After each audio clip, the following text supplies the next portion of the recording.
L'union hypostatique est le terme utilisé pour décrire comment Dieu le Fils, Jésus-Christ, a pris une nature humaine, tout en restant pleinement Dieu en même temps.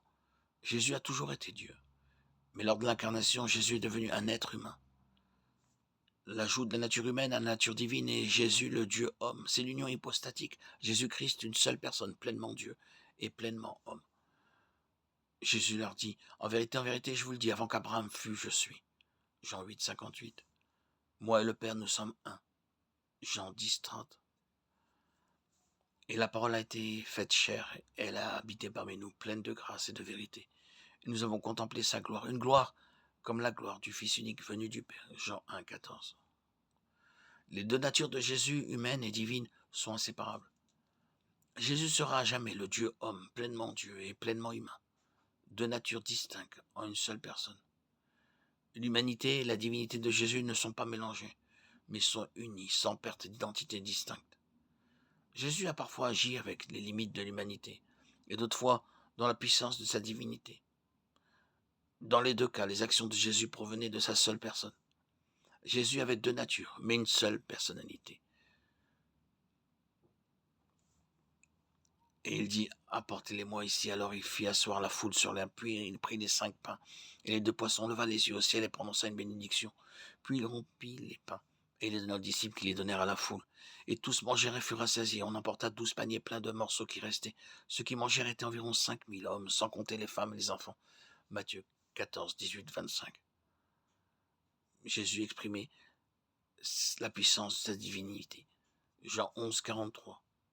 Après avoir dit cela, il cria d'une voix forte, Lazare, sors.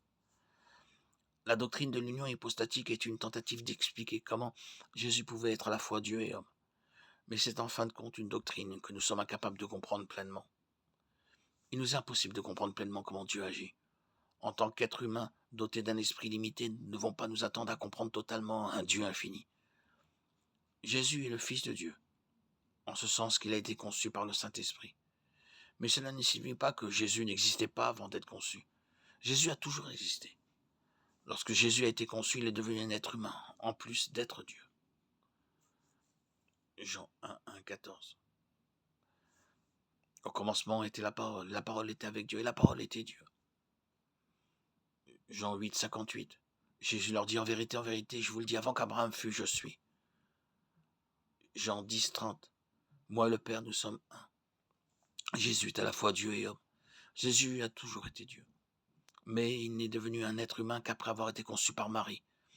Jésus est devenu un être humain pour s'identifier à nous dans nos luttes. Hébreux 2, 17. Et plus important encore, pour pouvoir mourir sur la croix, pour payer la pénalité de nos péchés. Philippiens 2, 5, 11.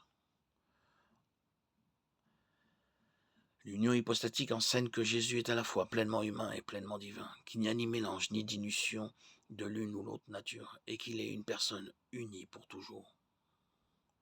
Ayez en vous les sentiments qui étaient en Jésus-Christ, lequel, existant en forme de Dieu, n'a point regardé comme une proie à arracher d'être égal avec Dieu, mais s'est dépouillé lui-même en prenant une forme de serviteur, en devenant semblable aux hommes, ayant paru comme un simple homme. Il s'est abaissé lui-même, se rendant obéissant jusqu'à la mort, même jusqu'à la mort de la croix. C'est pourquoi Dieu l'a souverainement élevé. Il lui a donné le nom qui est au-dessus de tout nom, afin qu'au nom de Jésus tout genou fléchisse, dans les cieux, sur la terre et sous la terre. Philippiens 2, 5,